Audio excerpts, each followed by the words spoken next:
오늘은 아시다시피 추수감사주일입니다. 그것은 무엇이냐? 한 해 동안 베풀어 주신 하나님의 은혜를 기억하고 감사하는 날이죠. 사람들은 보통 가진 것이 많고 사는 환경이 좋아야 감사할 수 있다고 생각합니다. 그러나 그렇지 않습니다. 가진 것이 많아도 적게 감사하는 사람이 있고, 가진 것이 많아도 적어도 많이 감사하는 사람이 있습니다. 좋은 환경에 살아도, 좋은 차를 타고 좋은 아파트에 살고 연봉이 많아도 원망하고 불평하는 사람이 있는가 하면은 열악한 환경에 살면서도 감사하는 사람도 있습니다. 물질적으로 크게 부하여도 정신적으로 가난한 사람이 있고, 또 물질적으로 가난해도 정신적으로는 부유한 사람이 있습니다. 세상 사람들은 다 가난은 저주라고 말합니다. 그러나 저는 오늘 좀 다른 각도에서 말씀드리려고 합니다. 물론 이 귀한 시간에 제 개인적인 말을 하는 것은 아니고 하나님의 말씀에 기록된 대로 그대로 선포하는 것입니다. 가난해지시라는 말이 아니고, 인생 살다가 가난해질 때도 있는데 그때도 하나님의 은혜가 있으니 그걸 놓치지 말라는 것입니다. 가난도 은혜라고 하면 사람들의 반응이 어떨까요? 그 무슨 말입니까? 가난은 제대로 알고나 하는 말입니까? 돈이 없고 궁핍해서 이렇게 죽을 지경인데 사람 약 올리는 것도 아니고 그 무슨 말입니까? 그럴 것입니다. 그러나 예수님 안에 있다면 그 가난도 그에게는 은혜가 될 수 있습니다. 예수님이 말씀하셨습니다. 가난한 자는 복이 있다. 그리고 평행본문인 마태복음에는 심령이 가난한 자는 복이 있다 그랬어요. 왜 그럴까요? 첫째로 천국이 그들의 것이기 때문입니다. 시골에 있으면, 저는 법수의 함안에 한 농촌교회 한 8년 정도 심무한 적이 있는데, 시골에 있으면 보름달이 잘 보입니다. 도시에는 화려한 네온 사인과 가로등과 여러가지 휘황찬란한 인공적인 불빛들이 많습니다. 그래서 그 안에 다니다 보면 저 위에 하늘에 떠있는 달이 초승달인지 보름달인지 모르고 살 때가 많습니다. 그러나 시골에는 인공적인 불빛이 거의 없어서 오돌지 하늘에 달과 별만 보입니다. 어떤 분은 아프리카에 갔더니, 제 딸도 아프리카에 봉사를 한 2년 정도 있은 적이 있는데, 어떤 분은 아프리카에 갔더니 밤 하늘의 별이 꼭 자기 머리 위로 쏟아지는 것 같더라고 했습니다. 그것은 아무 데서나 체험할 수 없는 놀라운 경험이었을 것입니다. 이런 경우들은 우리의 정신세계에도 그대로 적용해 볼 수 있습니다. 우리 주변에 좋고 편리한 것이 많을 때 우리는 자연의 소중함을 잊고 살기 쉽습니다. 하늘의 높음이나 맑음, 그리고 산이나 바다 같은 피조물의 그 거대하고 웅장함, 그리고 인간적인 아름다움, 그리고 인류의 어머니의 사랑 등이 주변에 좋고 편리한 것을 파묻힙니다. 그러나 우리 주변에 있던 그런 일시적인 배경들이 사라지면 그런 것들이 아주 돋보이게 됩니다. 심령이 가난해지면 천국이 보입니다. 하도 못 먹으니까 헛것을 본다는 그런 뜻이 아닙니다. 부유할 때 보지 못했던 소중한 것들이 가난할 때 잘 보인다는 뜻입니다. 어느 시인이 말했죠. 내려올 때 보았네, 올라갈 때 못 본 그 꽃. 아주 짧은 시인데 깊은 의미가 있습니다. 그렇습니다. 우리가 높아지려고만 할 때 우리 주변에 있는 소중한 것들을 보지 못하고 놓칠 때가 많습니다. 그러나 우리의 심령이 낮아질 때 바쁜 일상에서 놓쳐버렸던 소중한 것들이 보이기 시작합니다. 물질 세계에서도 그러하고 영적인 세계에서는 더욱 그러합니다. 시편에 보면 이런 기도가 나옵니다. 여호와여, 나는 가난하고 궁핍하오니 속히 내게 임하소서. 주 나의 구원이시여. 이렇게 가난한 심령으로, 그리고 절박한 심령으로 하나님께 구하면 하나님께서 그에게 은혜를 베푸시는 것입니다. 이 세상 지나는 동안에 괴로움이 심하나 그 괴로움을 통하여 천국을 보게 되는 것입니다. 지금 너무나 몸이 아프고 고통스러우니 아픔도 없고 고통도 없는 천국을 그리워하며 사모하게 되는 것입니다. 또 너무 사납고 다툼이, 전쟁이 많은 세상 속에 살다 보니 부드럽고 평화로운 아름다운 천국을 바라보게 되는 것입니다. 찬송가 491장 가사에 저 높은 곳을 향하여 나오는 가사와 같습니다. 괴로움과 죄가 있는 곳, 나 비록 여기 살아도 빛나고 높은 저곳을 날마다 바라봅니다. 내 주여 내 마음 붙드사 그곳에 있게 하소서. 그곳은 빛과 사랑이 언제나 넘치옵니다. 그렇게 노래하죠. 이렇게 천국을 사모하며 보아야 할 것들을 제대로 보기 시작하니 그 사람은 좋은 것이요 복된 인생입니다. 반면에 평생 보아야 할 것은 보지 못하고 헛된 것들만 보고 산다면 어떻게 될까요? 지금은 아무 문제가 없을지 모르지만 어느 날 그런 것들이 다 사라져버리고 전혀 다른 세계가 눈앞에 펼쳐진다면 얼마나 허무하고 아쉽겠습니까? 그런 의미에서 일찍부터 좋은 것을 보고 산다는 것은 큰 즐거움입니다.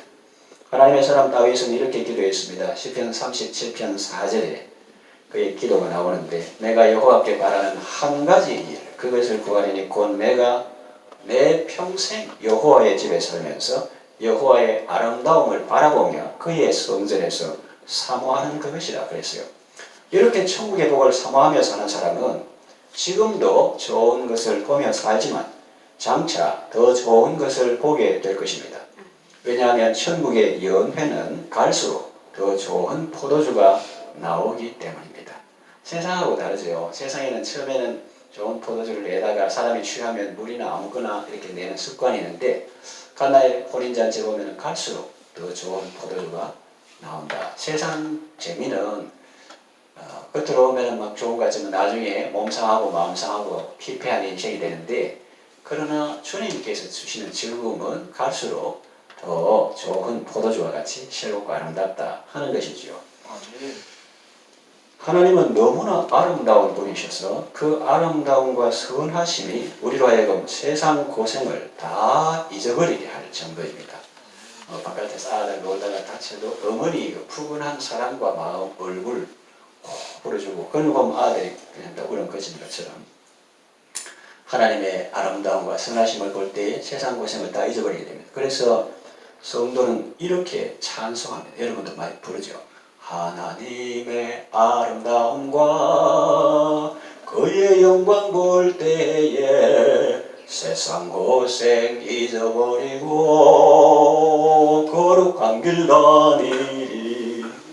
그래서 다윗처럼 평생 여호와의 집에 살면서 그럼 꼭 뭐 교회당 안에만 갇혀서 산다 그런 의미가 아니고 집에 있거나 직장 가거나 학교 가거나 병원 가거나 어디를 가든지 너 주님과 동행한다 그런 의미입니다. 평생 여호와의 집에 살면서 여호와의 아름다움을 바라보며 사는 사람은 이 땅에서 하나님의 은혜로운 통치를 누리며 날마다 천국의 삶을 누리다가 또 장차 천국에 들어가게 되는 것입니다.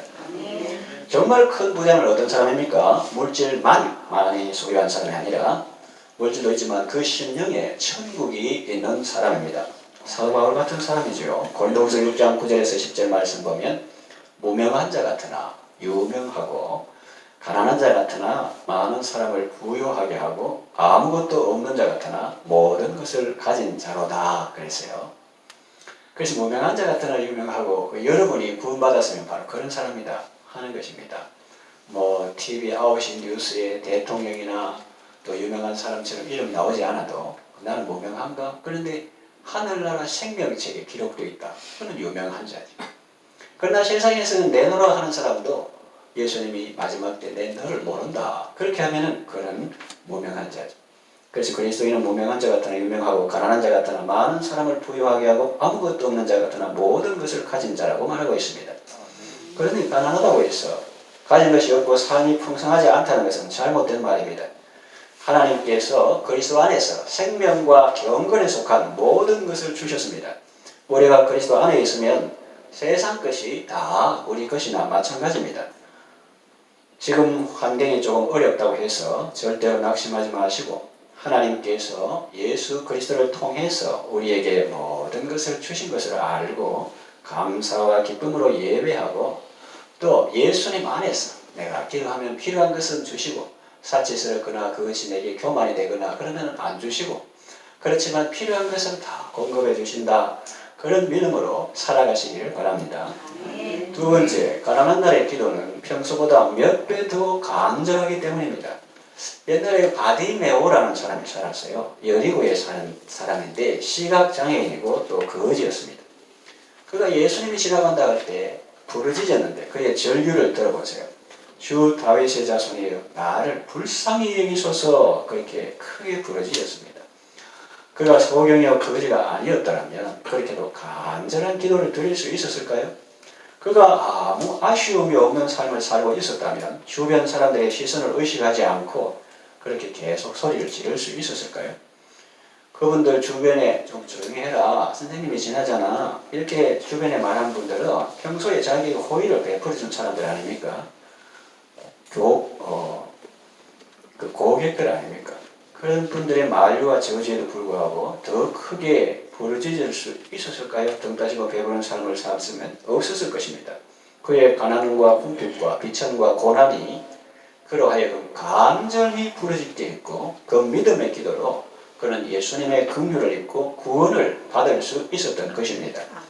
그렇다면 그에게 있어서 장애와 가난과 궁핍은 막연한 저주가 아니라 그의 기도를 속에서 뿜어져 나오게 하는 강력한 도구가 되었습니다.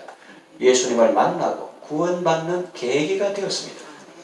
어떤 사람은 가난 때문에 원망하고 불평하고 알코올 중독에 빠져 피폐한 삶을 살지만 어떤 사람은 예수님 앞에 나아가 은혜를 받고 구원을 받고 복을 받습니다. 그러므로 예수님 안에서는 가난도 은혜가 될 수 있는 것입니다.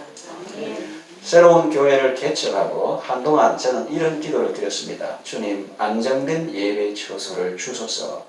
그때는 임대로 있었는데요. 안정된 예배 처소를 주소서.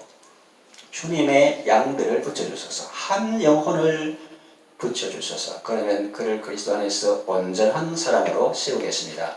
다윗이 왕으로 즉위했을 때 하나님께서 방방곡곡에서 사람들을 보내주셨듯이 제게도 하나님의 사람들을 붙여주셔서 함께 하나님의 나라를 세워가게 하소서.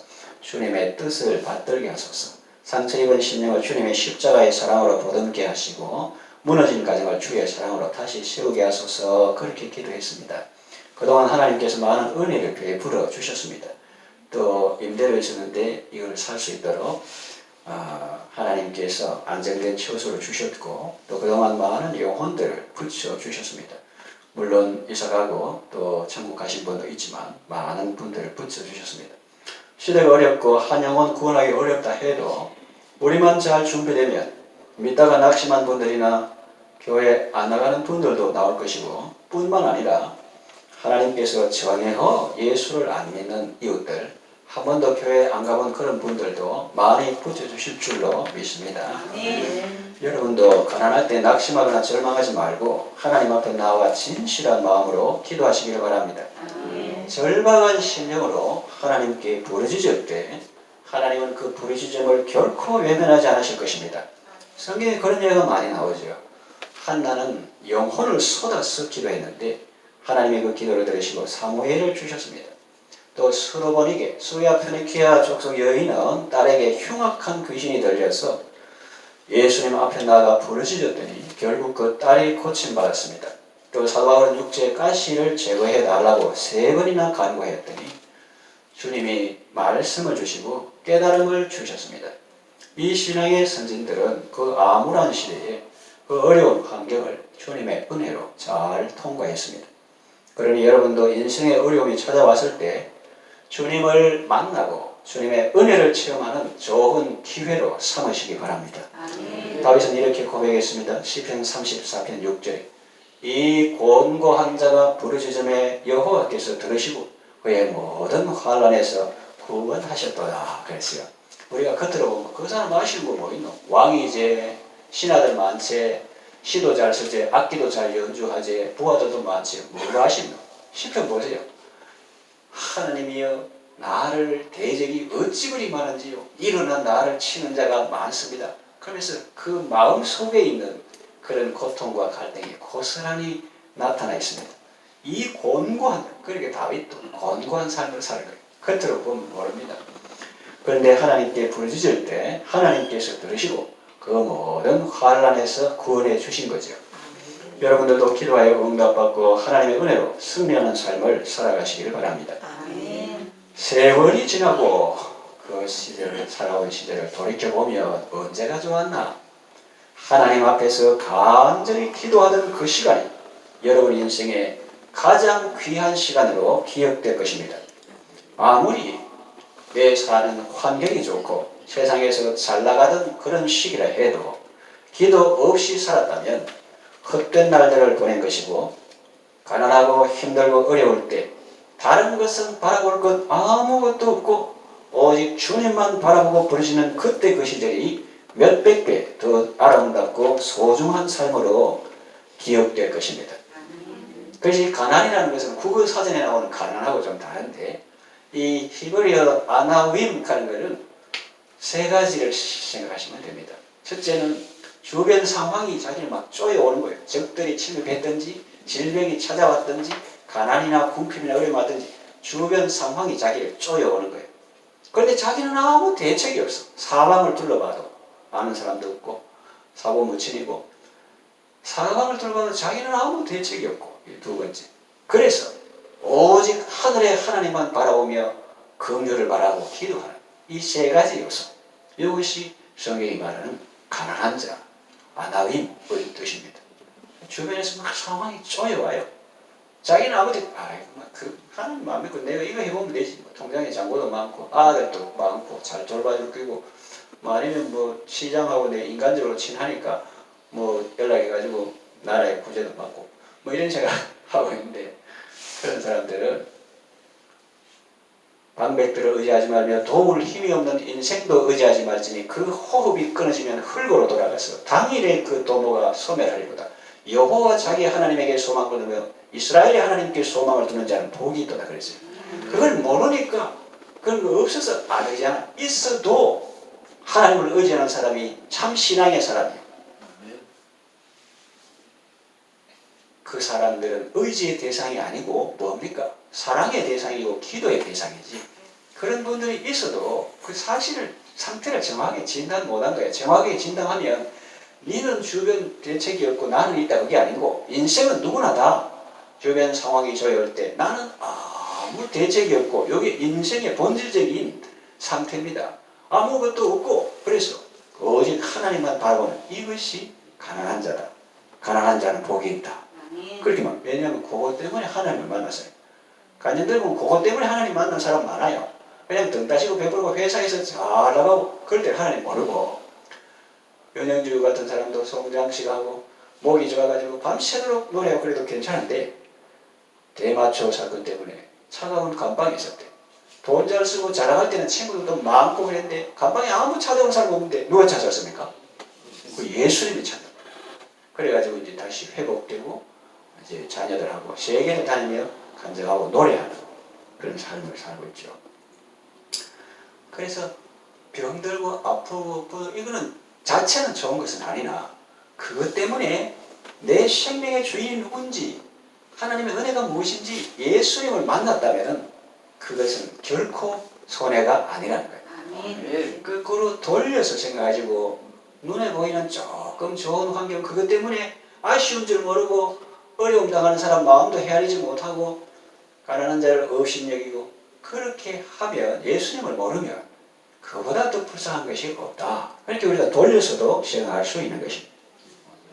그러니 여러분 가난할 때 남과 비교하며 원망하고 불평하고 우울에 빠질 것이 아니라 하나님 앞에 나아가서 기도의 길이를 배우고 기도의 너비를 배우고 기도의 깊이를 배우며 큰 은혜를 받는 좋은 기회로 삼으시기 바랍니다. 아멘. 세 번째, 가난한 날의 은혜는 평소보다 몇 배 더 소중하기 때문입니다. 우리에게는 한 영혼이 천하보다 귀합니다. 다른 데서도 말은 그렇게 할 것입니다. 그러나 우리는 한 영혼이 왔을 때 두 배로 더 반갑고 기쁩니다. 그리고 하나님께 두 배로 더 감사합니다. 그저 많고 많은 사람들 중에 한 사람이 아니지요. 간절한 기도에 대한 응답이요. 하나님께서 붙여주신 소중한 동역자입니다. 겉으로 보면 사람들이 시설 좋고 사람 많고 교작이 좀 큰 교회 좋아한다. 그런 사람도 있지만 안 그런 사람도 있더라고요. 그래서 왜 우리 교회 오셨습니까? 하니까 큰 교회 가니까 너 왔나? 그런 것도 아니고 전혀 관심이 없더라는 거예요. 그래서 그분은 작은 교회에 서로 사람들이 깊이 알고 사랑하고 깊이 결정하는 그 교회가 좋다. 그런 사람도 있더라고요. 그래서 우리는 한 영혼이 천하보다 귀하다 그럴 때 그저 많은 사람들 중에 한 사람이 아니고 하나님께서 붙여주신 소중한 동역자요. 주님의 몸된 지체죠. 로마서 16장에 나오는 우리 선교 동역자들과 같습니다. 만성 하혈증으로 고생하던 여인에게 찾아온 예수님의 은혜는 그저 그렇고 그런 은혜가 아니라 그 사람에게는 바로 새로운 생명과 같았고 새로운 삶을 선물 받은 것과 같았습니다. 또 소경이요 거지였던 바디메오에게 찾아온 예수님의 은혜는 천지가 개벽하는 것이요 새 하늘과 새 땅이 열리는 것과 같았습니다. 완전히 새로운 세계가 열렸고 그의 새로운 삶이 시작되었습니다. 여러분 사람됨의 척도는 어디에 있습니까? 은혜를 하는 데 있습니다. 사람이 은혜를 모르면 인간이 아니다 라고 말하죠. 가난한 날에는 은혜에 대한 깨달음이 특별합니다. 저는 이 소경에 있을 때는 천주산, 이쪽에 있을 때는 태복산, 또 저쪽에 창원의 천주산, 그리고 정병산, 무학산 이런 데 다니고 기도하고 그러는데 목사님은 별것 가지고 다 감사한다 그런데 이게 감사할 때가 많아요. 산에 보면 가는 풀이 이렇게 온전히 이렇게 피어 있는 완전히 자기 것을 다 이렇게 뽐내고 피어 있는 그런 모습을 볼 때 참 감사합니다. 그리고 하나님께 사람은 저는 이름도 모르는 이런 수많은 나무와 풀에 이름을 주시고 사람들이 집에서 자는 밤에도 돌봐주시고 날짐승들이 지나가다가 밟아 삐대 불 수도 있는데 그런데 그런 거를 하나님이 다 보살펴줘가지고 탁 자라게 하고 가져가지고 꽃이 피고 그렇게 하시니까 하나님이 얼마나 자비하자 싶어 보니까 여호와 하나님은 사람과 짐승을 보호하시나이다. 그게 정말 맞네.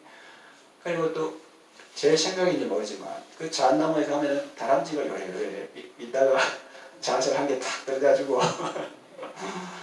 예, 그런 거를 이렇게 보면서 참 감사하는 마음이 가난하면 참 감사한 것이 많죠. 그래서 이 가난한 날에는 은혜의 소중함을 두 배나 알게 되는데 하나님께나 사람에게나 감사하는 그런 성숙한 삶을 살게 합니다. 그래서 고기를 먹으며 불평하는 사람보다 채소를 먹으면서도 감사하는 사람이 훨씬 낫습니다. 그런 의미에서 가난은 우리를 인간되게 하고 참으로 인간적인 삶을 살 수 있도록 각방이 있고 그런 게 나쁘다는 게 아닌데 보통 우리 사는 것이 비슷하잖아요. 그런데 우리가 생각지도 못한 그런 환경에서 사는 사람이 있습니다. 방이 아주 넓고 거실이 운동장 같고 전부 다 가족인데도 한테 모이는 시간이 별로 없고 비난하는 건 아니에요. 사는 환경이 그렇다는 겁니다. 그래서 그 가족과의 대화도 별로 없고 그런 것보다도 자기 방이 있으면 좋겠지만 형편상 방이 하나밖에 없어서 가족들이 같이 살고 그런 때도 하나님의 은혜가 있으면 그때도 소중한 시간들이다 하는 것입니다. 그러니 예수님 안에서는 가난도 은혜인 것입니다. 은혜의 소중함을 깨닫고 좀 좋은 환경에 사는 사람은 나쁘게 생각할 필요 없어요. 그게 나쁘다는 게 아니라 그런 환경에서 그것도 하나님께서 내게 맡겨주셨으니까 우리 내 것이 없고 다 청진이거든요. 하나님께서 내게 시간도 주시고 재능도 주시고 물질도 주시고 가난할 때는 기도할 때고 부르짖을 때고 부유할 때는 나누고 베풀고 섬길 때고 그렇게 쓰임받으면 되는 겁니다. 은혜의 소중함을 깨닫고 하나님께나 사람에게나 늘 감사하는 그런 성숙한 삶을 살아가시기를 바랍니다. 이제 말씀을 정리하며 마치려 합니다. 가난할 때 인생의 계절은 겨울과 같습니다. 낙엽이 지고 대지는 꽁꽁 얼어 아무 희망도 보이지 않습니다. 그러나 여러분 생명은 있습니다. 우리의 눈에는 보이지 않지만 보이지 않는 곳에서 지금 부지런히 준비를 하고 있습니다. 사틀 준비를 하고 있습니다. 저는 텃밭에 농사를 짓기 때문에 그런 걸 잘 알죠. 밭에 겨울에 가을그제하고 겨울 가면 아무도 없는 것 같죠? 있습니다. 때가 되면 5m 상이 날 것입니다. 그런데 그런 지금 자연 환경을 말하는 것이 아니라 더 중요한 영적인 것을 말하려고 하는 겁니다. 심령이 가난한 사람은 머지않아 자기의 삶 속에 천국을 곧 피울 것입니다. 성경을 보십시오. 울며 기도하던 한나는 여러분들도 하나님 내가 믿은 지 30년 40년인데 내 열매가 하나도 없습니다. 내를 통해서 전도가 구원받은 영혼이 없습니다. 아기 없습니다. 아기를 주실 한나처럼 그렇게 하나님 앞에 기도하는 사람은 곧 아기를 낳게 될 것입니다. 또 흉악한 귀신이 들린 솔로몬에게 여인의 딸은 딸이 나면 세수도 하고 화장도 하고 말도 예쁘게 하는데 흉악한 귀신이 들으니까 쉬지도 않고 머지도 않고 머리도 이렇게 해가지고 입에서도 막 더러운 말 나오고 자기가 그러면 좀 딸이 사랑하는 딸이 흉악한 귀신이 되었으니까 그 엄마가 얼마나 마음이 아프겠어요. 그런데 주님 앞에 부르짖었더니 주님께서 고쳐주셨거든요. 이렇게 자녀를 위해서 기도하는 부모가 솔로몬의 여인의 딸은 곧 낳게 될 것입니다. 남편도 없고 가진 것도 없어 남의 집 덜에 나가 이삭이나 죽던 효부 룻은 계속 그런 것이 아닙니다. 곧 유력자의 아내가 될 것이고 곧 귀한 아들을 낳게 될 것입니다. 그러니 예수님 안에서는 가난도 은혜죠. 고생도 자산입니다. 고생도 자산입니다. 암 한 번도 안 걸려본 사람하고 수술 7번 한 사람이 암 한 번도 안 걸린 사람이 온갖 말 있는 말 없는 말 온갖 말 다 해가지고 해도 위로가 잘 안 되는데 한 번 7번 걸렸던 사람이 그 눈을 턱 보면 그 손만 쥐고쥐 잡아줘도 그 사람은 큰 위로가 된다 하는 것이죠. 그래서 이 고생도 자산이 되는 거예요. 그래서 여러분이 믿는 사람으로서 지나온 모든 경력과 이력과 고생과 아픔 그런 것도 여러분만의 것이 아닙니다. 하나님은 그것을 통해서 여러분을 위로하시고 여러분이 받는 그 위로로서 그런 고난을 당하는 사람에게 또 위로할 수 있도록 은혜를 주신 분이라고 성경은 말하고 있습니다. 우리 말에 젊어서 고생은 사스도 한다고 했는데 사스 할 필요 없이 거저 하게 되니 얼마나 감사합니까? 은혜 받을 절호의 기회인 줄 알고 간절히 주님을 바라봄으로 큰 은혜를 받으시고 복된 삶을 살아가시기를 바랍니다.